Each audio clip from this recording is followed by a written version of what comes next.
गुरुर्ब्रह्मा गुरुर्विष्णु किसी का किसी से भावना मन में बदले की होना हम चले एक रास्ते पे हमसे इतनी शक्ति हमें देना दाता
was born in India, especially in the state of Bengal,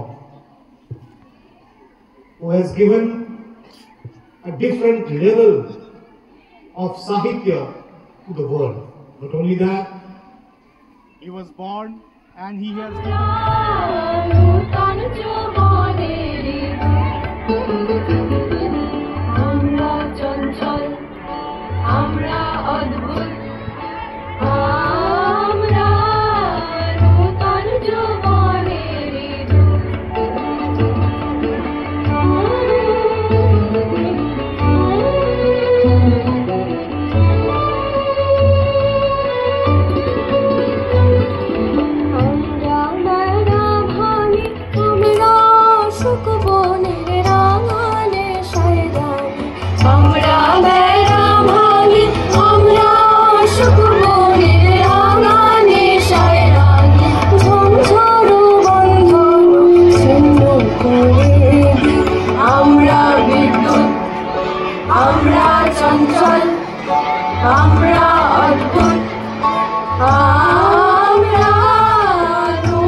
বাংলার 1268 সালে 25শে বৈশাখ কলকাতার জোড়াসাঁকো ঠাকুর বাড়িতে জন্মগ্রহণ করেন। তার পিতার নাম ছিল দেবেন্দ্রনাথ ঠাকুর এবং মাতা ছিলেন সারদা দেবী। তিনি ছিলেন কবি, উপন্যাসিক, সঙ্গীতকার, চিত্রশিল্পী, নাট্যকার ও ছোট গল্পকার। মাত্র 8 বছর বয়সে তিনি কবিতা লেখা শুরু করেন। তাকে বিশ্বকবি, কবিগুরু ও গুরুদেব অভিধায় ভূষিত করা হয়। 1913 সালে গীতাঞ্জলি কাব্যগ্রন্থের জন্য নোবেল পুরস্কার পান। তার রচিত গান জনগণ মন অধিনায়ক ভারতের জাতীয় সঙ্গীত। 1941 সালে 7ই আগস্ট বাংলার রাইসের শ্রাবণ তার জীবনাবসান হয়, কিন্তু বাঙালির হৃদয়ে আজও তিনি বিরাজমান। পরিশেষে বলবো, নয়নের সম্মুখে তুমি নাই, নয়নের মাঝখানে নিয়েছে ঠাই। ধন্যবাদ।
রাজাধিরাজ আমায় দাও কি কিছু, শুনে ক্ষণকালের তরে রইলু মাথা নিচু।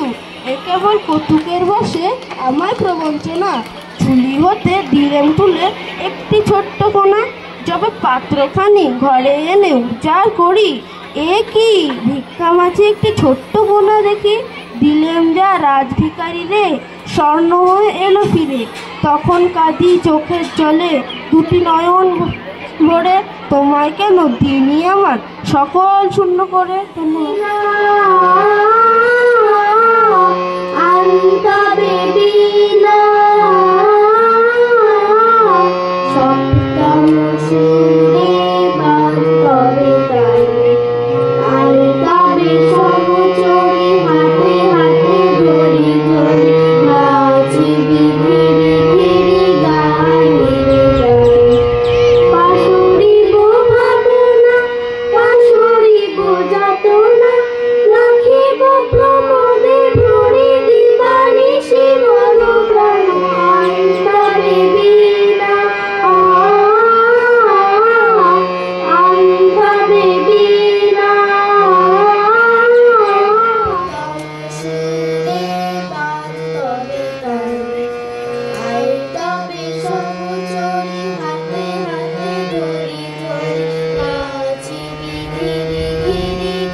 Protecting it from all around disturbance. Remembering him today while observing his birth anniversary also reminds us his great contribution through his writings that dwelt patriotism, drilled very deeply the feeling for nationalism. Let us all salute his contribution in instilling the feeling of nationalism and patriotism on his birth anniversary with all this contribution made by our girls and boys. Thank you. কেউ বা তোমার ভালোবাসে, কেউ বা বাঁচতে পারে না যে, কেউ বিকিয়ে আছে, কেউ বা শিখি পয়সা ধারে না যে। কতকটা সে স্বভাব তাদের, কতকটা বা তোমার ভালো, কতকটাই ভবের গতি সবার তরে নহে সবার। তোমায় কতক ফাঁকি দেবে, তুমিও কতক দেবে ফাঁকি। তোমার ভোগে কতক করবে, পরের ভোগে থাকবে বাকি। মান্ধাতার ওই আমল থেকে চলে আসছে এমনি রকম। তোমার কি এমন ভাগ্য বাঁচিয়ে যাবে সকল যখন? মনে রেয়াজ করেছে ভালো মন্দ যাহাই আসে সত্যের এলাও সহজে। অনেক ঝঞ্ঝা কাটিয়ে বুঝি এলে সুখের বন্দরেতে।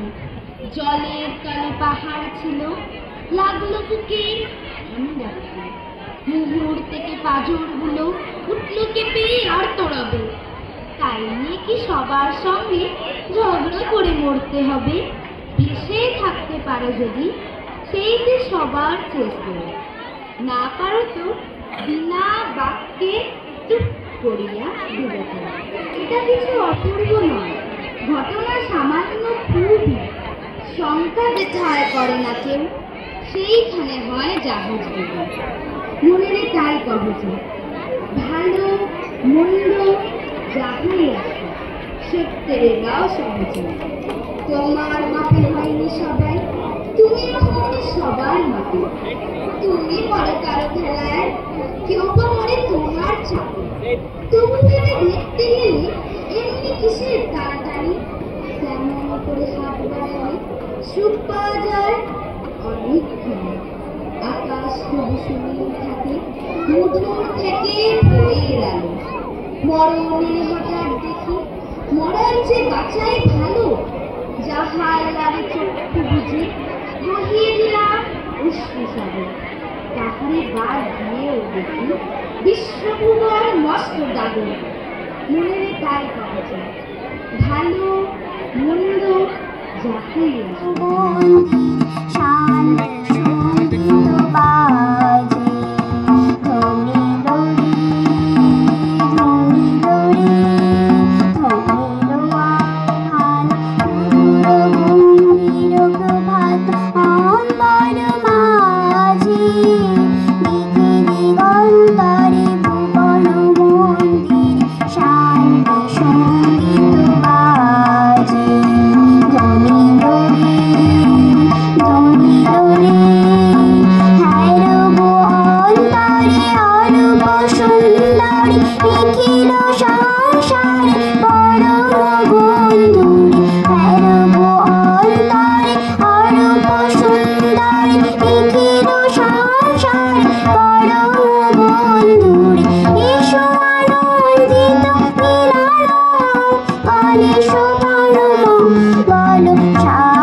সবাই কতটা ভালোভাবে মানুষ হয়েছে। তিনি এমন একটা সমৃদ্ধশালী পরিবারে জন্মগ্রহণ করেও খুব সাধারণ বাচ্চাদের মতোই তিনি মানুষ হয়েছেন। রবীন্দ্রনাথ ঠাকুরের পিতা মহর্ষি দেবেন্দ্রনাথ ঠাকুর তার শান্তিনিকেতনের একটি শিক্ষা ব্যবস্থা প্রচলন করে। পরবর্তীকালে রবীন্দ্রনাথ ঠাকুর যখন নোবেল পুরস্কার পান, সেই অর্থ তিনি শান্তিনিকেতনে ব্যয় করে বিশ্বভারতী নামে একটি বিশ্ববিদ্যালয় প্রতিস্থাপন করেন। রবীন্দ্রনাথ ঠাকুর তার জীবন স্মৃতিতে যখন একটি ঘরের মধ্যে তার বাড়ির চাকরেরা তাকে আটকে রাখত, তখন যেমন করে মা সীতাকে লক্ষণ রেখে গিয়েছিল একটি গণ্ডির আড়ালে, সেই চাকরেরা তাকে সেরকমভাবে ভয় দেখাতো। সে যদি সেই গণ্ডির বাইরে বেরিয়ে আসে তবে তাকে সেখান থেকে তুলে নিয়ে যাবে। সেই ঘরের ভেতরে একটা জানলা দিয়ে তিনি পুকুর পাড় এবং বটগাছ দেখতেন। তা নিয়েও তিনি অসংখ্য রচনা করেছেন। সেখানে তিনি লিখেছিলেন, নিশি দিশি দাঁড়িয়ে আছো মাথায় লয়ে চট, ছোট্ট ছেলেটি মনে কি পড়ে ও প্রাচীন বট। তাকে নিয়ে বলতে গেলে আমাদের অনেক সংখ্যা শব্দ সব কম হয়ে যাবে। আজকে আমি আমার বক্তব্য এখানেই শেষ করছি। সকলকে অসংখ্য ধন্যবাদ।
করে রে করে আরো আরো আরো